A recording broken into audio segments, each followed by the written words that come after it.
வருவாய்த்துறையோட update இல்லை sir. நிறைய employees வந்து ரிட்டையர்ட் ஆகி போயிட்டு வந்துட்டு இருக்காங்க. இல்லை, வருவாய்த்துறையை பொறுத்தவரையிலும் தேவையான பணிகளை உருவாக்குவதற்கு நடவடிக்கை நாங்கள் மேற்கொண்டு வருகிறோம். எந்தெந்த பணி காலியிடங்கள் இருக்கிறதோ அதை நிரப்புவோம். வருவாய்த்துறையில் பல்வேறு மாற்றங்களை 3 மாத காலத்தில் நீங்கள் பார்க்க போகிறீர்கள்.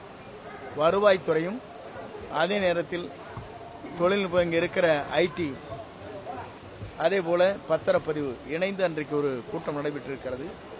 இனி பத்திரப்பதிவாக இருந்தாலும் சரி, வருவாய்த்துறையில் இருக்கிற டேட்டா என்ட்ரி சொல்வார்களே, இதையெல்லாம் சரி செய்வதற்காக கூட்டங்கள் கூட்டப்பட்டிருக்கிறது. இந்த பொறுத்திருங்கள்.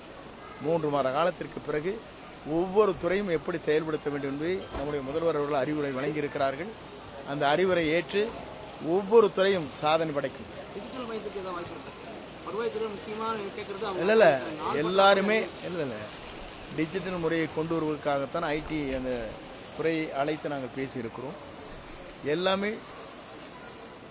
ஆன்லைன் மூலமாக இப்போது பதிவு செய்யப்பட்டு வருகிறது.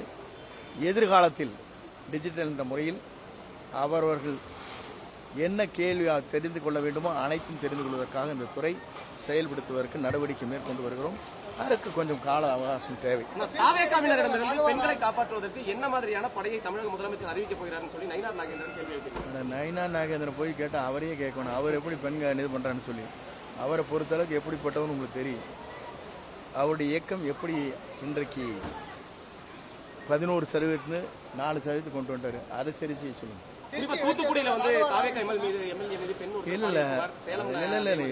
இல்ல இப்போ வந்து பத்திரிகையில் வருகிற செய்தியை வைத்துக் கொண்டு நான் பதில் சொல்ல இயலாது.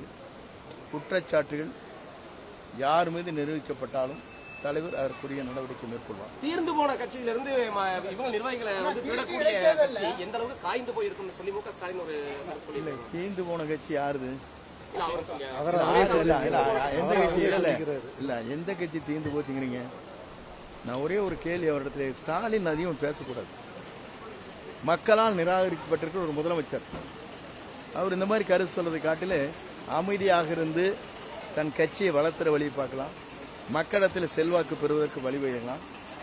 ஒரு இயக்கத்தினுடைய தலைமையே சுக்குநீராக உடைக்கப்பட்டிருக்கிறது. இளைய சமுதாயத்தில் இருக்கின்றவர் நம்முடைய தமிழக வெற்றி கழகத்துடைய தலைவர் தான் தமிழ்நாட்டை ஆள வேண்டும் என்றுதான் முடிவு செய்து அந்த முடிவுகளை மேற்கொண்டிருக்கிறார்கள். இதே எடப்பாடி பழனிசாமி எங்களுடைய கட்சியுடைய சின்னம் இருந்திருந்தால் அவர் இதே கைதான். தவிர்க்க முடியாத தம்ப்நெயில்ஸ், கலக்கலான கண்டென்ட்ஸ், சினிமாவும் சீரியஸ் பிரச்சனைகளும், பல வருடங்கள் இடைவெளிக்கு பிறகு இந்த படத்துல ஒரு கலகலப்பும் கைகலப்பும்,